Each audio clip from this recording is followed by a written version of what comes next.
We finally get to see inside the new TARDIS.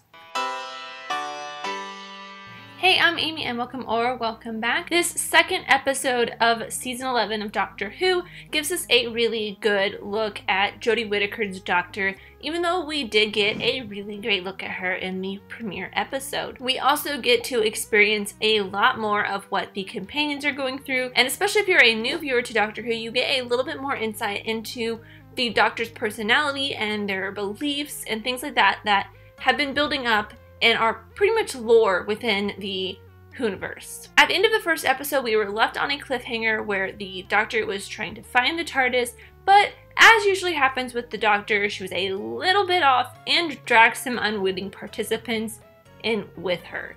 So that's kind of where we started out with this one, and going forward from here, there will be spoilers.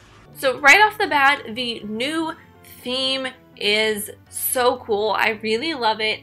It has this very galaxy vibe to it, so I'm hoping that we do a little bit more planet hopping, worlds traveling in this season. Not that we don't do that in pretty much every single other season of Doctor Who, but this one just has a more galaxy feel to it, which is reflected in the posters and the poster artwork that had been shown previously for Doctor Who. I think at San Diego Comic-Con was when they first premiered that poster, or along the lines of that, when they premiered the first poster for Doctor Who, they gave us this very cloudy, planety, galaxy, purple, yellow, orange kind of feel, and we get that a lot in this new intro. And I probably should talk about this a little bit later, but I did mention it was something that I was excited for in the last review, is the inside of the new inside of the TARDIS, which is probably my favorite TARDIS inside to date,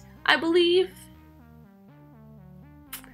Yeah, I think this one's probably my favorite. It might just be because it's got this really sleek, black, geometric interior with some orange crystals that go very well with her sonic. I just love it's so cool, the geometric patterns and how sleek and angular it looks. That's just kind of my aesthetic, I guess. And I also really love the little foyer that comes as you come into the TARDIS. You usually have a little foyer, but in this one it's literally just the size of the police box, and then it opens straight up into the TARDIS. So you have a little foyer where you can hang your coat. You can see a little coat hook when Jodie Whittaker walks into the TARDIS for the first time. But then when you kind of get the full glimpse around the TARDIS, you see, as the companions are coming in, this little box area that opens up into the rest of the TARDIS. And I thought that was just kind of a little cool detail. So most of what I have to talk about is really focused more on the companions and the Doctor, and how they're working together, how the companions are growing with the Doctor, how they're learning a little bit more about the Doctor. So I'm going to be very brief on the episode review a little bit, because long story short, with this episode, it may not be the most well-written episode, but that's something we're going to get every now and then with Doctor Who. We're going to get some kind of one-off episodes that maybe aren't very cohesive or linear. I've come to expect that, but at the same time, I fully enjoyed myself the entire time. It's very fun, and it is very much a Doctor Who episode. This is also a really great world-building episode, not only for people who are new to the series, who are starting Doctor Who with Jodie, but also getting used to the new Doctor and the companions, getting used to the new Doctor, and us as audience members who have been around for a long time, getting used to both the new Doctor and to the new companions. So everyone's all around kind of learning and getting used to everyone else. So even though I did have a great time with this episode, there were still a couple little issues that I had with it. Namely, the fact, well, it's not really a huge issue. It's more of kind of a small annoyance, I guess, a congruity issue that I had an issue with, because I've worked as a script supervisor, and this is just something I feel like any good script supervisor who is working on a series, something that very linearly follows other episodes, would have said, no, you can't do that because it doesn't make any sense, is the fact that she's digging around in her pockets and Graham says that it's really bright, so she hands him a pair of sunglasses that she just happens to have in her pocket, even though the entire first episode she was complaining about having empty pockets. And then all of a sudden she puts stuff in her pockets and she explains that she gets them from Audrey Hepburn, or I forget who else she named, but I think it was like a Roman. Was it Roman? Was he Roman? Roman, someone from like Greek history. So I'm like, how did you get those if you didn't have them in your pocket before and you haven't had time, or you haven't even found the TARDIS, were able to get to the TARDIS to get them? So that was like a very small issue that I had. Nothing that really took me out of the episode or gave me issue with the episode at all. Another issue that I had was where Graham and Ryan, when they were working together to find the Doctor, they were working well, but I think that is also just kind of the shock of them being on this weird spaceship, not knowing where they are. They're a little disoriented and they want to find the person that they know and trust, and they're just trying to work together to find the Doctor. And then once they found her, they're kind of butting heads. Well, Ryan is being a little kind of towards Graham, so I feel like that it's not like a super big issue to me either. It's just a little storytelling thing, so maybe it was just a little kind of weird in my mind how they were acting towards each other, or how Ryan was acting towards Graham at the beginning of the episode versus how they were acting towards each other, or how he was acting towards Graham later on when they're trying to fix the boat. But once they do work together, they work really well together. Also, this is just a little point. I had a couple issues with this episode, but they're nothing like super huge episode breaking issues that I had with it. The other one was the translator that was put in their neck by the med bays. I was wondering how they were going to get around the fact that there was no TARDIS there to give the companions the universal translator, but they did get around that with putting the universal translators in their neck from the med bays, which I feel like it's a really, really great way to get around that, but at the same time, it's a little bit repetitive with the bombs that Tim Shaw put in their necks in the previous episode. So, are they going to take them out now that they have the TARDIS? Who knows? Maybe they'll keep them in there forever. Maybe they're just going to forget about them, because after they talked about them in that one little moment, they don't talk about them ever again. But overall, I did find this a very fun one-off episode where you get used to a new planet, especially as an introductory planet. It's got all of the normal things that Doctor Who has when you are getting onto a new planet, for the companions and for new viewers to get settled into what is in store for them in this coming season. The first like 5 or so minutes are super action-packed. You are just in the middle of the action, which is not something that often happens in one-off episodes of Doctor Who, but it is always fun when it does happen, and I really quite enjoyed that. And then something else that Doctor Who does, not super often, but when they do it, I feel like they do it pretty well, is showing you little hints of things that will come up later on in the episode, or maybe even later in the season. In this case, it was the episode. They were showing that cloth kind of inconspicuously in the foreground of shots. Like there is a shot where they're waiting for the boat to be able to function, and Yaz and the Doctor are standing at the dock, and the Doctor is kind of using the sonic to see what the water is kind of doing, and you see this cloth hanging on like a broken stick or something, and it just flaps in the wind.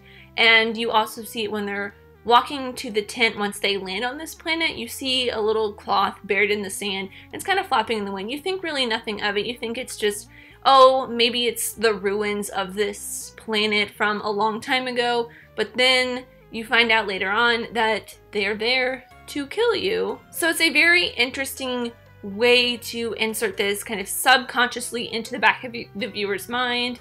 And I liked it because you don't really click with it right away that that is what is going to be the big bad. You think once they get to the ruins, it's going to be the robots, and they're going to have to figure out how to deal with the robots, but it ends up being this random cloth monsters, and it's a really great way to kind of divert your expectations. Whew.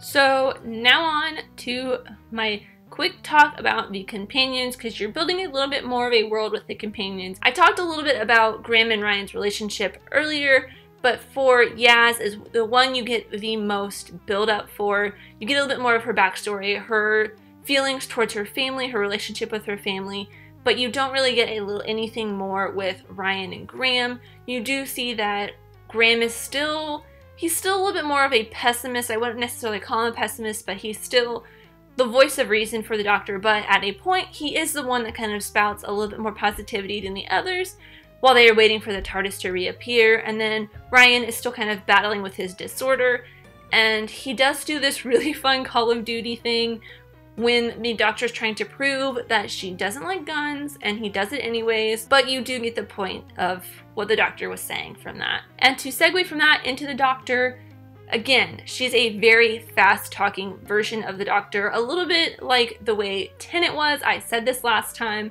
She's very similar in a lot of traits to Ten. She's very ready to take action. You don't really see her slow down or explain anything to the companions until everything has started to slow down and they are on the mission, the main journey in the episode, is when she finally slows down and stops talking, stops talking for a second while the companions ask her questions, and then she answers them in the way only the Doctor can, but at the same time, it does take a second for her, it does take a couple minutes actually for her to really stop and get the audience on the same track, which normally if you have watched every other episode of Doctor Who, at least the new Who, a lot of the stuff that she tells them is not news. It's kind of a little bit more for the companions and for anybody who is starting the series. Again, this is a great intro episode, or kind of for anybody starting with this season of Doctor Who, it's a kind of great way to integrate yourself into the Whoniverse. They also continue with nods to the Doctor's past. Again, I have a couple quotes. I feel like I'm going to be doing this throughout a lot of this season, but they do have a couple quotes that I thought were really good, really great nods to the Doctor's past. They're very on the nose, they are very pointed, but at the same time, I really enjoyed them. The first one is old school. I'm good at old school. I thought that was really great, and it was just kind of it's a toss-away line, but it's also still very pointed, and you understand what she's talking about. And then the other one is when she's promising that she will be able to take them home. She says, "I'm really good in a tight spot. At least I have been historically. I'm sure I still am," which I thought was really great because it really shows the Doctor's personality. They are very good in a tight spot. They have been historically, and they always will be, unless something really horrible happens, which I really hope nothing horrible happens. So that is pretty much everything I have for this episode. I do have a couple of theories for maybe not the next episode, but for the rest of the season. And then, of course, my favorite moment of the episode. Some theories I have. I mentioned this in the previous review for episode 1 that I figured the Stenza would come back. They would maybe be a through line through the through villain, I guess, through the whole season. I thought maybe they wouldn't be. I thought maybe it would just kind of pop up every couple episodes, but they have been, at least in this one, a little bit of a through line through the whole through, say that a million times. They have been kind of the guiding force, or a brief mention of them, so I feel like they will be continuing throughout. And then one of the, they never really gave a name to those cloth creatures, but one of them was talking to the Doctor and they called her the Timeless Child, so I feel like that is going to be something that follows the Doctor around, kind of like the way Bad Wolf did in the first season, or the Ood song during Tennant's last season. So that's something probably to watch out for a little bit. I really do like that name. It's kind of a cool name, and it very much fits the Doctor, so that I think is really cool. Please let me know in the comments down below any theories that you may have. I am excited to hear them, especially now that we are really getting rolling into this season. And now for my favorite moment of the episode, it is definitely the scene where they are in the tunnels, or they're kind of underground, and they figure out what the robots are. So the Doctor, after Ryan goes out and tries to do his Call of Duty bit, she fiddles around with a robot that looks like it's maybe kind of dead, lying there for a while. It's not really working, not functioning. She fiddles with it and uses it as an electromagnetic pulse creator and knocks out all the robots, and I thought that was really great. It was very intuitive and very much something the Doctor would do, and it also gives you a really great insight into a little bit more of the Doctor's personality and her stance on not using guns, using her knowledge and quick thinking ability. And along with letting me know any of your theories, let me know your favorite moment from the episode. I would love to hear it too. Do we have the same one? Do you have a different one? Let me know. But thank you guys so much for watching. I really truly do appreciate every single one of you. Let me know who you are in the comments down below, and let's be friends. If you enjoyed this, leave a like and subscribe if you're new, because I love talking all things movies, TV shows, filmmaking, film history, all that fun stuff, and I'll see you next time. Bye!